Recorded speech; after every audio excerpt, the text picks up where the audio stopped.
سورہ بقرہ مطلب گائے۔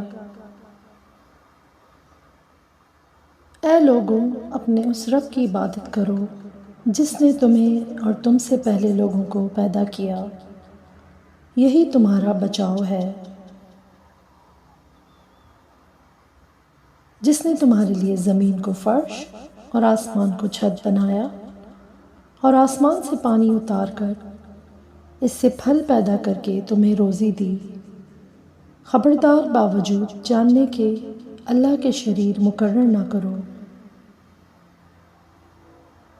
ہم نے جو کچھ اپنے بندے پر اتارا ہے، اس میں اگر تمہیں شک ہو اور تم سچے ہو تو اس جیسی ایک صورت تو بنا لاؤ۔ تمہیں اختیار ہے کہ اللہ تعالیٰ کے سوا اپنے مددگاروں کو بھی بلا لو۔ پس اگر تم نے نہ کیا اور تم ہرگز نہیں کر سکتے تو اسے سچا مان کر اس آگ سے بچو جس کا ایندھن انسان اور پتھر ہے، جو کافروں کے لیے تیار کی گئی ہے۔ اور ایمان والوں اور نیک عمل کرنے والوں کو ان کی جنتوں کی خوشخبریاں دو جن کے نیچے نہریں بہہ رہی ہیں۔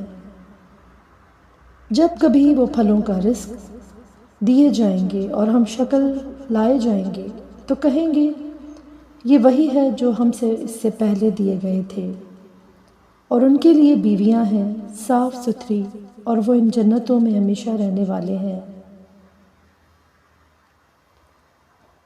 یقیناً اللہ تعالیٰ کسی مثال کے بیان کرنے سے نہیں شرماتا، خواہ مچھر کی ہو یا اس سے بھی ہلکی چیز کی۔ ایمان والے تو اپنے رب کی جانب سے صحیح سمجھتے ہیں، اور کفار کہتے ہیں کہ اس مثال سے اللہ نے کیا مراد لی ہے۔ اس کے ذریعے پیشتر کو گمراہ کرتا ہے اور اکثر لوگوں کو راہ راست پر لاتا ہے، اور گمراہ تو صرف فاسقوں کو ہی کرتا ہے۔ جو لوگ اللہ تعالیٰ کے مضبوط عہد کو توڑ دیتے ہیں اور اللہ تعالیٰ نے جن چیزوں کے جوڑنے کا حکم دیا ہے انہیں کاٹتے ہیں اور زمین میں فساد پھیلاتے ہیں، یہی لوگ نقصان اٹھانے والے ہیں۔ تم اللہ کے ساتھ کیسے کفر کرتے ہو حالانکہ تم تو مردہ تھے؟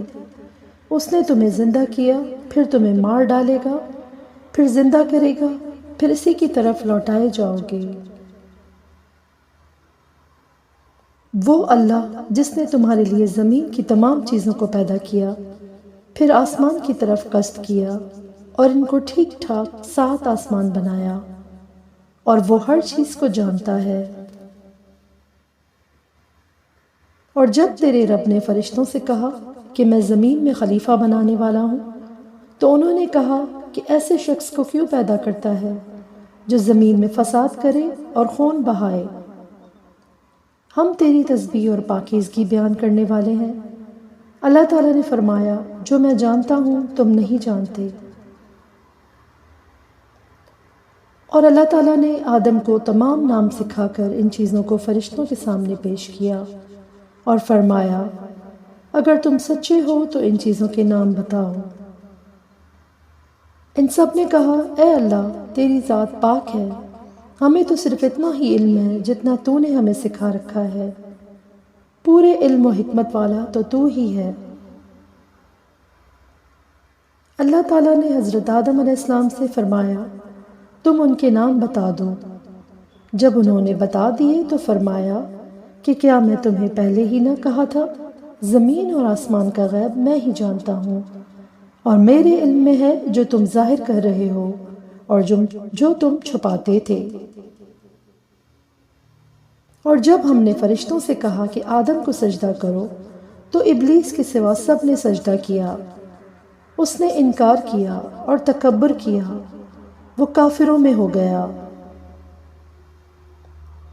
اور ہم نے کہہ دیا کہ اے آدم، تم اور تمہاری بیوی جنت میں رہو اور جہاں کہیں سے چاہو فراغت کھاؤ پیو، لیکن اس طرح کے قریب بھی نہ جانا ورنہ ظالم ہو جاؤ گے۔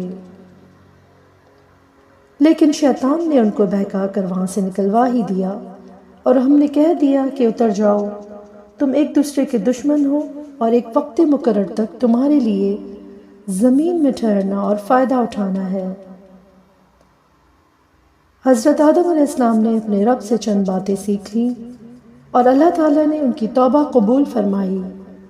بے شک وہی تو توبہ قبول کرنے والا اور رحم کرنے والا ہے۔